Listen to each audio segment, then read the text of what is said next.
Gold, trusted gold buyers. మీరు తాకట్టు పెట్టిన బంగారాన్ని విడిపించి ఈ రోజు ఉన్న మార్కెట్ ధరకు కొనబడను. అసలు ఎప్పుడు పడింది అప్పుడు వర్షం కూడా, అంటే సింబాలిక్గా అశోక్ నగర్ ఆజాద్ కేఫ్ అన్నది, అక్కడికి వచ్చిన తర్వాత నా కార్ టైర్ పంచరు అంటే అన్నీ కలిసి వచ్చాయి. ఓ అన్ని చాలా డ్రామాటిక్ ఈవెంట్స్ అలా దట్స్ హౌ మై ఫస్ట్. అయితే ఇప్పుడు నువ్వు శివ సినిమా గురించి ఇంత అంటే ఎంతో ఇండెలిబుల్ ఇంప్రెషన్స్ అంటారు చూడు, కరెక్ట్, చెరిగిపోని జ్ఞాపకాలని. కరెక్ట్. ఇప్పుడు ఆ సినిమా గురించి ఎంత ప్యాషనేట్గా నువ్వు చెప్తున్నావో, ఇఫ్ యు ఆర్ గివెన్ ఇంకొక ఇన్సిడెంట్ నీ కెరీర్లో అంత బలంగా నీ మనసు మీద ముద్రేసింది, career wise, character wise, director wise, okay, success wise, ఇంకోటి చెప్పగలవా? డెఫినెట్గా ఐ వుడ్ డెఫినెట్లీ సే నిన్న, ఇప్పుడు మొన్న శివ, నిన్నటి గురించి చెప్పాలంటే గులాబీ, ఓకే, ఇవాల్టి గురించి చెప్పాలంటే దయ. అంటే ఈ మధ్యలో ఇంకేమీ లేవా? ఎగిరే పౌరమా లేదా? ప్రేమకు వేళాయరా లేదా? కదా మరి ఇవన్నీ లేవా? మరి సత్య లేదా? ఇవన్నీ ఉన్నాయి, కానీ గులాబీ లేకపోతే ఇవేవి లేవు. ఓకే, యా, గులాబీ is what gave me the needed push. So అది నిన్నటిది. మళ్ళీ ఏదైనా జరిగిందా అన్న చూడు. ఇవాళకి వస్తే దయ. ఈ మధ్యలో ఎన్నో చేశాను, అద్భుతమైన సినిమాలు చేశాను, అద్భుతమైన డైరెక్టర్స్ దగ్గర చేశాను. మొన్న శివ అయితే, నేను గులాబీ అయితే, వాళ్ళ దయ. అంటే ఇప్పుడు ఆ రోజున సుబ్లెక్స్ మన ఉత్తేజ్ నీలో ఒక యాక్టర్ని చూశాడు, కరెక్ట్, రైట్? కన్యాశుల్కు నాటకం వేయడం, వాట్ ఎవర్, అవన్నీ కూడా. అసలు కృష్ణవంశీ నీలో హీరోని ఎలా చూశాడు?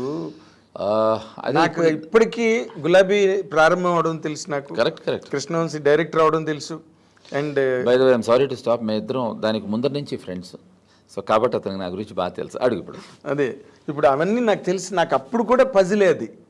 అసలు చక్రిని హీరో ఏంటి నాకు అర్థం కాలేదు అసలు. అంటే ఇందాక కూడా దయా ఫంక్షన్కి వచ్చి వెళ్తున్నప్పుడు, వంశీ నీకు ఎప్పుడు నేను never had a chance to thank you Vamshi, thanks రా, you made me. He said but if you wouldn't have done it I would have never made Gulabi అన్నాడు. అది నీ పర్స్పెక్టివ్లో నువ్వు ఆలోచిస్తున్న థాట్. సో అప్పటికి చాలామంది డైరెక్టర్స్తో పనిచేశాను, అప్పటికి చాలామంది డైరెక్టర్స్కి నా గురించి తెలుసు. బట్ నాలోనే ఉన్న ఒక ఎనర్జీని, నాలో I'm most inefficient guy in front of camera. Otherwise I'm very very shy kind. How he could capture it, how he could think of it, and I just and that's something incredible what he has nailed it, and how he has got it. But he has another story to say.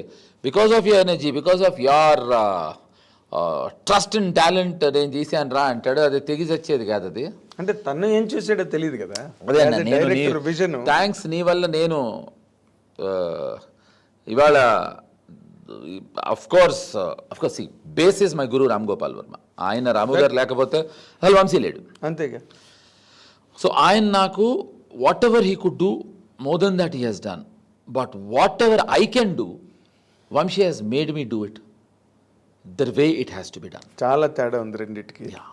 And ఒకటి నేను అది కూడా చెప్పాలి కదా ఇమ్మీడియట్గా, అసలు Chakri hero ఏంటి అసలు ఎవరికి అర్థం కాలే. Correct, right? సినిమా చూసాక చక్రి ఎందుకు హీరోవో సినిమా చూసాక తెలిసింది. అది వాడికి ఎందుకంటే ఆ ఎనర్జీ ఏదైతే what Krishna Vamsi believed in you, అందులో ప్రతి ఫ్రేమ్లోనే ఉంటుంది. లేదు అంటే అది అంటే నేను ఎందుకు నిన్న గులాబీ ఇవాళ దయ అన్నా అంటే, Nagendra, same energy, same madness, ఇప్పుడు జనరల్గా 11 o'clock ప్రోగ్రామ్ అని చెప్తే 11:05కో 11:10కో 11:15కో వస్తాం. ఇమాజిన్ ఐ వాజ్ దేర్ 11కి నాకు రమ్మన్నా కూడా, నేను Krishnavamsi we were there 10:30 with my staff, Ranga వచ్చినాయి అందరం కలిసి. పవన్ కూడా 10:30కి వచ్చేసాడు. You know why? Not because trailer launch అని కాదు, we love each others company and energy. అది it's very very very very very rare commodity, collective strength. అది నేను ఇప్పుడు ఆ స్టేజ్ మీద మా అందరి ఎనర్జీ చూసినప్పుడు, మేము మాట్లాడే విధానం చూసినప్పుడు, మేము మాట్లాడే పద్ధతి చూసినప్పుడు చూసే వాళ్ళకి అర్థమైపోతుంది. ఇదేంటంటే మా నమ్మకం, ఆర్ ఆర్ బిలీఫ్, మా నమ్మకం ఇలా ట్రాన్స్లేట్ అయ్యి it is coming out as this positive energy. Of course that is believable. నువ్వు చెప్పేది నమ్మదగ్గ విషయం. ఎందుకంటే చాలా సినిమాలు చేసినప్పుడు చాలా బాగుందండి సినిమా, చాలా బాగా ఆడాలని కోరుకుంటున్నాం అంట, అది నిజమే. అరే ప్రతి సినిమా ఫ్లైట్ ఎక్కడం లాడిదండి, ఇది అమ్మ ప్రతిసారి దిగుద్దనే ఎక్కుతాం, ఎక్కడ దిగుద్దు అనేది ప్రాబ్లము. డెస్టినీ.